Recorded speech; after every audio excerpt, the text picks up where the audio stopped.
दरम्यान अजित पवार आणि बावनकुळेंना निवडणूक आयोगानं नोटिसा धाडल्यात। आचारसंहिता भंग प्रकरणी बावनकुळे अजित पवारांना या नोटिसा धाडण्यात आल्यात।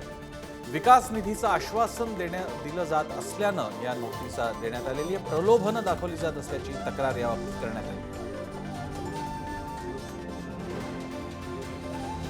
यापूर्वी सुद्धा अजित पवारांनी मला तुमच्यासाठी निधी देत असताना तुम्ही सुद्धा कसा बटणं दाबली पाहिजेत ईव्हीएमची अशा प्रकारची भाषा वापरली होती।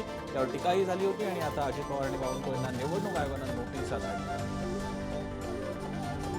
निवडणूक आचारसंहितेच्या नुसार मतदानासाठी धर्म, जात, पंथ किंवा प्रलोभन दाखवलं जाऊ शकत नाही।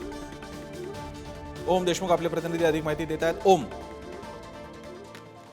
हा प्रसन्न अगदी बरोबर आहे। भाजपचे प्रदेशाध्यक्ष चंद्रशेखर बावनकुळे आणि उपमुख्यमंत्री अजित पवारांना निवडणूक आयोगानं नोटीस पाठवली आहे। जाहीर सभांमधून, प्रचाराच्या भाषणांमधून मतदारांना प्रलोभन देण्याचा प्रयत्न केला जातो। कुठेतरी शासकीय निधीचं वाटप, विकास निधीचं आश्वासन दिलं जातं, अशा प्रकारचा एक मुद्दा समोर आला होता। त्यानंतर या प्रकाराची निवडणूक आयोगानं दखल घेतली आणि या दोघांनाही नोटीस पाठवली।